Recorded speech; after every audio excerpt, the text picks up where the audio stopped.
Thank you. I'd like to start today by recognizing the chairwoman for her attention and urgency to implement the Safe Connections Act.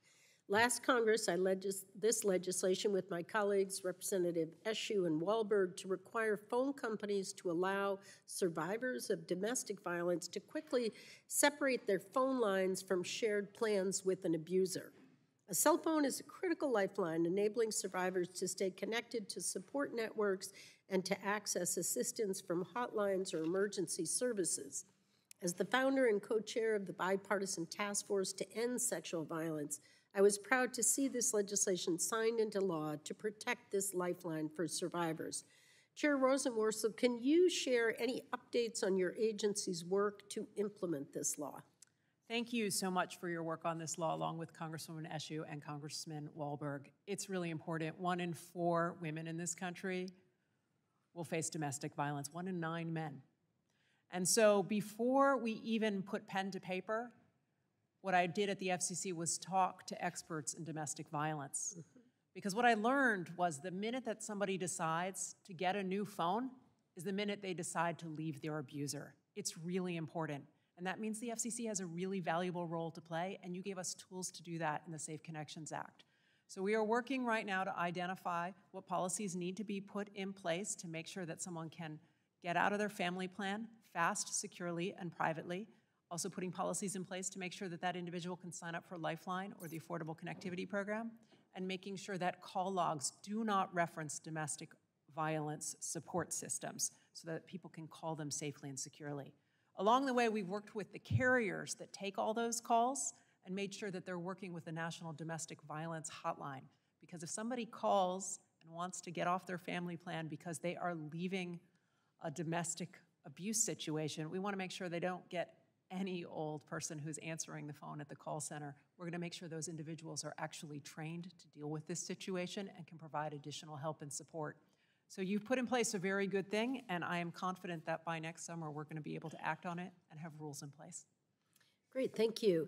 This program will take needed steps to eliminate barriers for survivors and provide support as they rebuild their lives. Now, the Safe Connections Act also includes a provision to assist survivors who may be facing financial hardship and are unable to afford their phone plan, as you referenced. I understand the FCC is currently considering whether to dedicate the Affordable Connectivity Program to provide emergency communication support to survivors who have separated their phone plans.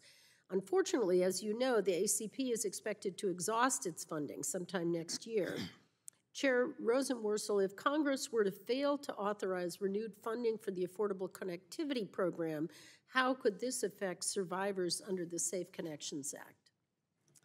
If Congress were to fail to appropriate new funds for the Affordable Connectivity Program, we would undermine the biggest broadband affordability program this nation has ever created it. We would cut families off, and we would also cut off survivors who rely on this program to stay connected and rebuild their lives. Great, thank you very much. The ACP is already serving as a lifeline to the more than 18 million households that currently rely on this program to remain connected.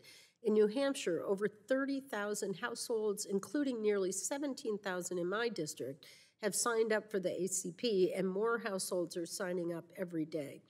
As co-chair of the Rural Broadband Caucus, I understand that addressing affordability is a crucial step toward closing the digital divide for rural households. Congress has already invested over $42 billion through the BEAD program to build broadband infrastructure in unserved and underserved communities. This is a once-in-a-generation investment in our nation's broadband infrastructure, but this investment will be wasted if Americans can't afford to pay for broadband services. The ACP helps to bridge this affordability gap. Now, I've also seen studies that estimate that the ACP can reduce the cost of broadband infrastructure in rural areas by up to 25% per household. That's not an insignificant cost savings. If we want federal dollars to go further in reaching our shared goal of closing the digital divide, we cannot let the ACP lapse just as the BEAD program is set to begin. Chairman Rosenworcel, would you agree? I agree. I think the ACP program and the BEAD program work hand in glove. They work together. One attacks deployment, the other attacks subscribership. working together, we're going to solve our digital divide. Great. Thank you so much. I appreciate your leadership of the agency, and I yield back.